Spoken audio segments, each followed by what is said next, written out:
विभा रसोई में भरमा भिंडी और अरहर की दाल बनाने की तैयारी कर रही थी। भरमा भिंडी उसके बेटे तपन को पसंद थी और अरहर की दाल की शौकीन उसकी बहू सुषमा थी। इसीलिए सुषमा के लाख मना करने पर भी वह रसोई में आ ही गई। सुषमा और तपन को अपने एक मित्र के बेटे के जन्मदिन की पार्टी में जाना था और उसके लिए उपहार भी खरीदना था, सो दोनों घर से जल्दी निकल पड़े। जाते जाते सुषमा बोली, माँ जी ज़्यादा काम मत कीजिए, थोड़ा आराम भी कीजिए। विभा ने मुस्कुराकर सिर हिला दिया और उनके जाते ही दरवाज़ा बंद कर दोबारा अपने काम में लग गई। जल्दी ही उसने सब कुछ बना लिया। दाल में छौंक भर लगाना बाकी था। कुछ थकान महसूस हुई तो उसने कॉफ़ी बनाने के लिए पानी उबलने रख दिया। तभी दरवाजे की घंटी बजी। जैसे ही विभा ने दरवाज़ा खोला, सुषमा आंधी की तरह अंदर घुसी और सीधे अपने शयन कक्ष में जाकर दरवाज़ा अंदर से बंद कर लिया। विभा अबाक खड़ी देखती ही रह गई। सिर झुकाए धीमी चाल से चलता तपन भी पीछे पीछे आया। उसका भावविहीन चेहरा देखकर कुछ भी अंदाज़ा लगाना कठिन था। विभा पिछले महीने ही तो यहाँ आई थी, किंतु इस दौरान में ही बेटे बहू के बीच चल रही तनातनी का अंदाज़ा उसे कुछ कुछ हो गया था। फिर भी जब तक बेटा अपने मुंह से ही कुछ न बताए, उसका बीच में दखल देना ठीक न था। जमाने की बदली हवा वह बहुत देख चुकी थी। फिर भी न जाने क्यों इस समय उसका मन न माना और वह सोफे पर बैठे सिगरेट फूंक रहे तपन के पास जा बैठी। तपन ने सिगरेट बुझा दी तो विभा ने पूछा, सुषमा को क्या हुआ है? कुछ भी नहीं, वह झल्ला कर बोला। कोई नई बात तो है नहीं? वह तो मैं देख ही रही हूँ, इसीलिए आज पूछ बैठी। यह रोज़ रोज़ की खींचतान अच्छी नहीं बेटा। अभी तुम्हारी शादी को समय ही कितना हुआ है। अभी से दाम्पत्य जीवन में दरार पड़ जाएगी तो आगे क्या होगा? विभा चिंतित सी बोली। यह सब तुम मुझे समझाने के बजाय उसे क्यों नहीं समझाती माँ? कहकर तपन उठकर बाहर चला गया। जाते जाते क्रोध से दरवाज़ा भी जोर से ही बंद किया। विभा परेशान हो उठी कि तपन को क्या होता जा रहा है।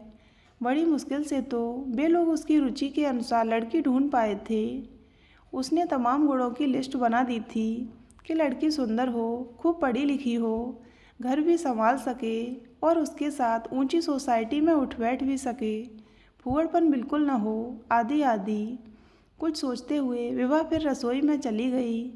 कॉफ़ी का पानी खौल चुका था। उसने 3 प्यालों में कॉफ़ी बना ली। बाथरूम में पानी गिरने की आवाज़ से वह समझ गई कि सुषमा मुंह धो रही होगी, सो उसने आवाज़ लगाई, सुषमा आओ कॉफ़ी पी लो। आई माँ जी। और सुषमा मुंह पहुँचते पहुँचते ही बाहर आ गई। कॉफ़ी का कप उसे पकड़ाते विभा ने उसकी सूजी आंखें देखीं तो पूछा, क्या हुआ था बेटी? सुषमा सोचने लगी। पिछले पूरे 1 महीने से माँ उसके व तपन के झगड़ों में हमेशा खामोश ही रहीं। कभी कभी सुषमा को क्रोध भी आता था कि क्या माँ को तपन से यह कहना नहीं चाहिए कि इस तरह अपनी पत्नी से झगड़ना उचित नहीं। बताओ ना बेटी, क्या बात है? विभा का प्यार भरा स्वर दोबारा कानों में गूंजा तो सुषमा की आंखें छलछला उठीं। वह धीरे से बोली, बात सिर्फ यह है कि इन्हें मुझ पर विश्वास नहीं।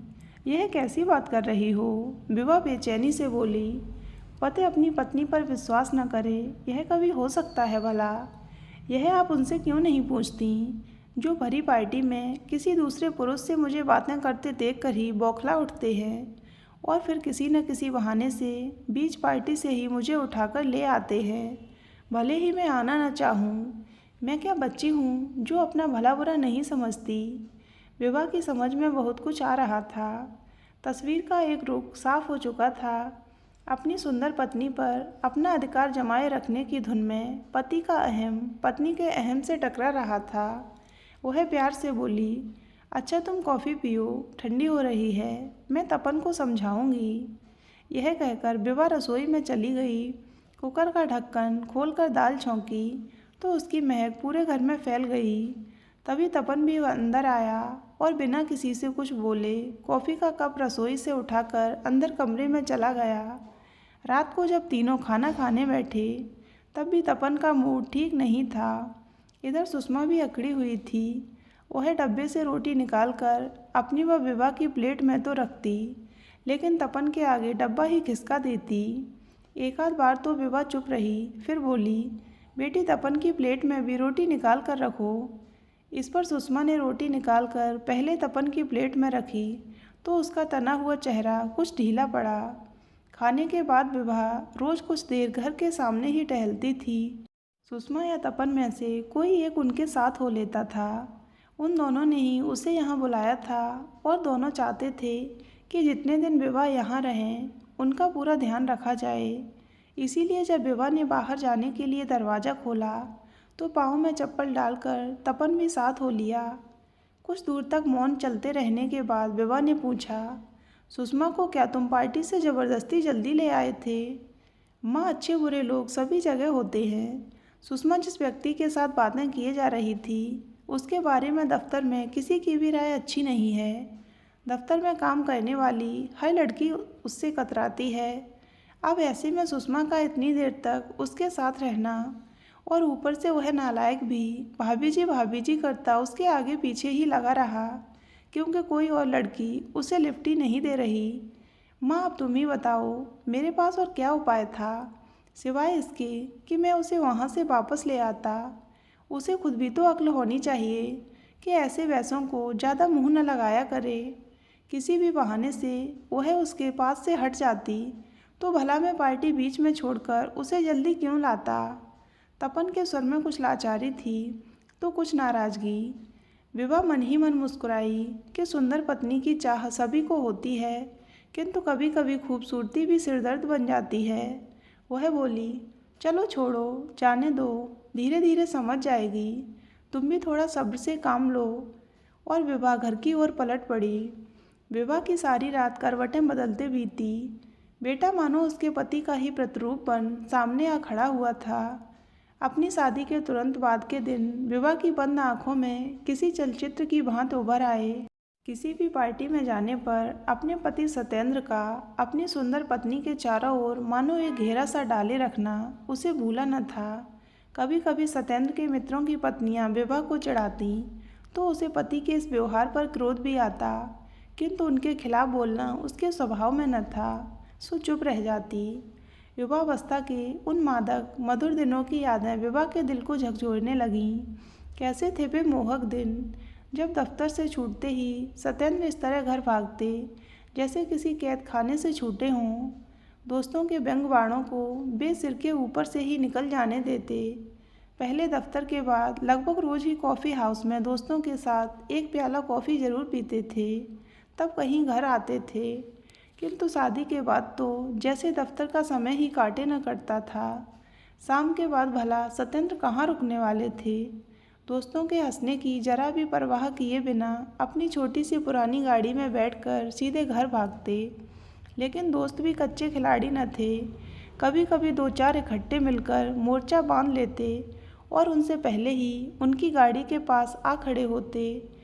तभी कोई कहता, यार बोर हो गए, कॉफ़ी हाउस की कॉफ़ी पी कर, आज तो भाभी जी के हाथ की कॉफ़ी पीनी है।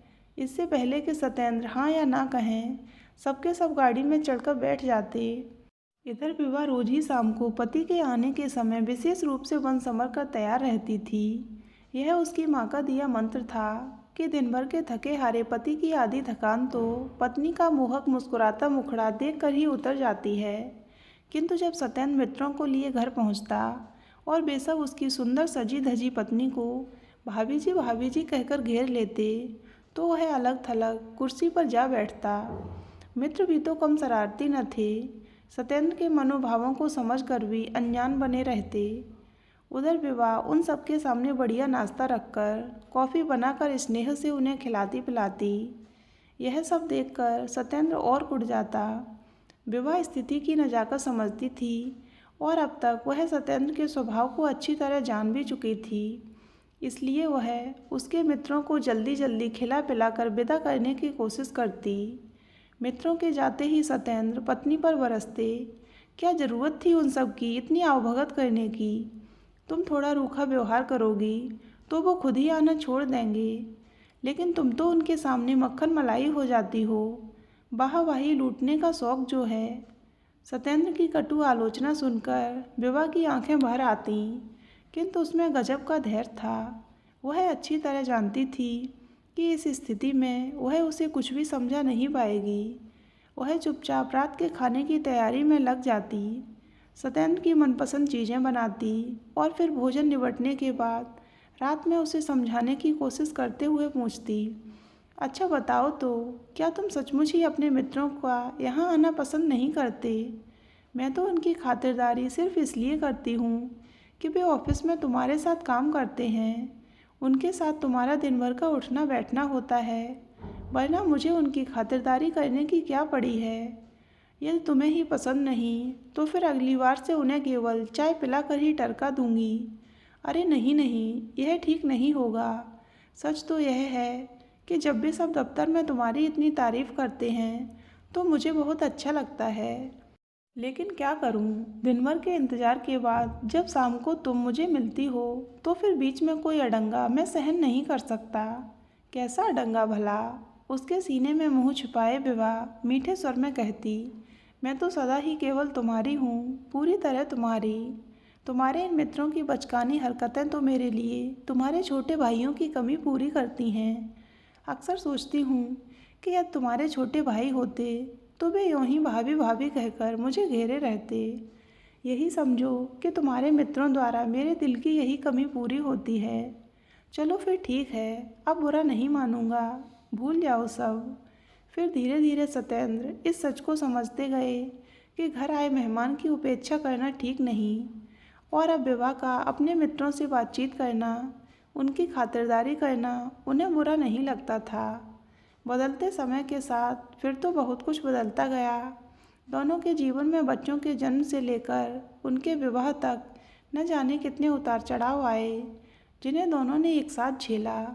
फिर कभी एक पल को भी सत्येंद्र का विश्वास न डगमगाया। विवाह की आंख जब लगी तब शायद सुबह हो चुकी थी, क्योंकि फिर वह सुबह देर तक सोई रही।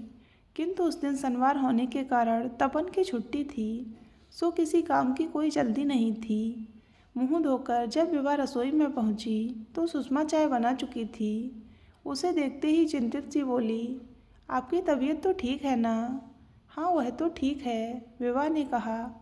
रात नींद ही बड़ी देर से आई। सादगी से कही उसकी इस बात पर तपन और सुषमा दोनों ही सोच में डूब गए।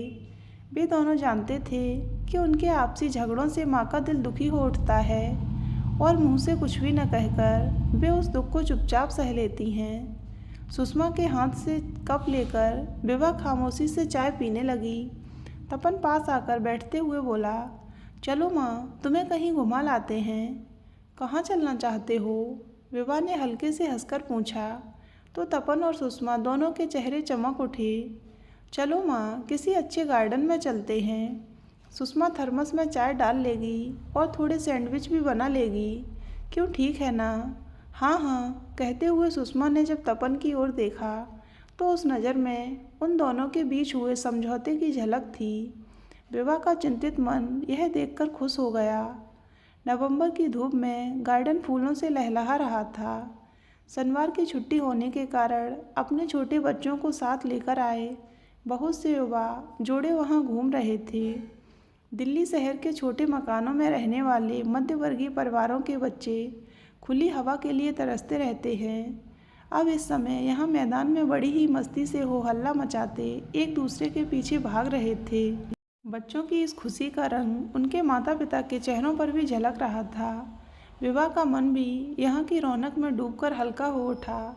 सबसे बड़ी बात तो यह थी कि तपन और सुषमा के बीच कल वाला तनाव खत्म हो गया था और वे दोनों सहज होकर आपस में बातें कर रहे थे। एक तरफ पेड़ की छाया में साफ जगह देखकर सुषमा ने दरी बिछा दी। ठंडी बयार में फूलों की महक घुली थी। विवाह को यह सब आनंद दे रहा था। दरी पर बैठी वह मन ही मन सोच रही थी कि आने वाले दिनों में शायद तपन और सुषमा भी जब यहाँ आएंगे तो नन्हे हाथ उनकी उंगलियाँ थामे होंगी। यह सोचकर विवाह का दिल एक सुखद एहसास से भीग उठा। अचानक सुषमा की आवाज़ से उसकी विचार श्रृंखला टूटी। माँ जी, यह चाय ले लीजिए। अचानक तपन बोला, सुषमा वह देखो, उधर अंकल और सविता बैठे हैं, चलो मिलकर आते हैं।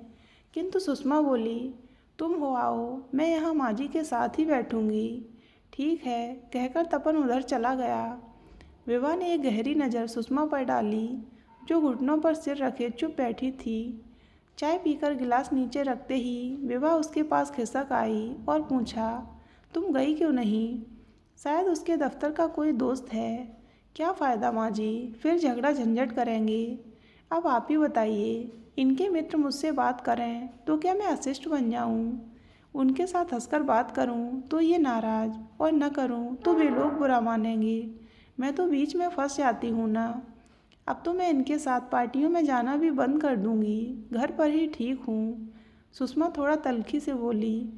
विभा कुछ देर उसके खूबसूरत चेहरे को देखती रही, जहाँ एक आहत सी अहम भावना की परछाई थी। फिर कुछ सोचकर समझाते हुए बोली, तपन तुम्हें बहुत चाहता है, इसी से उसमें तुम्हारे प्रति यह भावना है। पति के दिल की एक छत्र स्वामिनी होना तो बड़े गर्व की बात है। वह तो ठीक है। सुषमा का चेहरा शर्म से लाल हो गया, किंतु जब औरों को देखती हूँ तो लगता है कि उन्हें इस बात की चिंता ही नहीं कि उनकी पत्नियाँ कहाँ किससे बातें कर रही हैं। तब तो तुम यह भी देखती होगी कि वही लोग कभी कभी शराब के नशे में डूबे उनसे गलत व्यवहार भी करते होंगे। यह सब तो कभी कभी चलता है। इन पार्टियों में सभी तरह के लोग होते हैं। तो फिर अब इस बात को भी समझो कि तुम्हारे साथ किसी का गलत व्यवहार तपन को कभी सहन नहीं होगा। विवाहित जीवन में पति का अंकुश पत्नी पर और पत्नी का अंकुश पति पर होना बहुत जरूरी है। यही एक सफल दाम्पत्य जीवन का मंत्र है, जहाँ पति पत्नी दोनों एक दूसरे को गलत कामों के लिए टोक सकते हैं, एक दूसरे को सही राह दिखा सकते हैं, किंतु उसके लिए विश्वास की मजबूत नींव जरूरी है, जिसमें एक दूसरे के इस टोकने को गलत न समझा जाए, बल्कि उसके मूल में छिपी सही विचारधारा को समझा जाए। सुषमा, इस अधिकार को एक का दूसरे पर शासन मत समझो, बल्कि एक की दूसरे के प्रति अतिशय प्रेम की अभिव्यक्ति समझो। यदि वह तुम्हें सदैव अपनी नज़रों के सामने रखना चाहता है तो यह तुम्हारा बहुत बड़ा सम्मान है।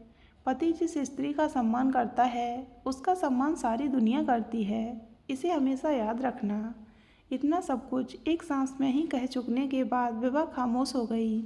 उसकी बातें बड़े गौर से सुनती सुषमा के सामने विवाहित जीवन का एक नया ही रहस्य खुला था कि आज के इस नारी मुक्ति युग में पति का पत्नी पर अपना अधिकार साबित करना कोई अमानवीय काम नहीं, बल्कि उसके अखंड प्रेम का संकेत है। सुषमा सोचने लगी कि न जाने उसकी कितनी सहेलियां अकेली घूमती फिरती हैं, अकेली ही पार्टियों में भी जाती हैं, किंतु सच तो यह है कि सुषमा को उन पर बड़ी दया आती है, क्योंकि अक्सर ही उन्हें किसी न किसी पुरुष के गलत व्यवहार का शिकार होना पड़ता है, जिससे उनको बचाने वाला वहाँ कोई नहीं होता। लेकिन उसके साथ तो उल्टा ही है। किसी की टेढ़ी तो क्या, सीधी नज़र भी उस पर पड़े तो पति सहन नहीं कर पाता, हमेशा ढाल बनकर खड़ा हो जाता है। इसलिए तो आज तक कभी किसी पार्टी में उसके साथ गलत व्यवहार करने की किसी की हिम्मत नहीं हुई।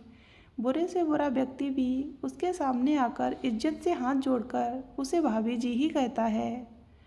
फिर वह खुद भी तो किसी को ऐसा ओछा व्यवहार करने का मौका नहीं देती, किंतु उसकी मर्यादा का सजग प्रहरी तो तपन ही है ना।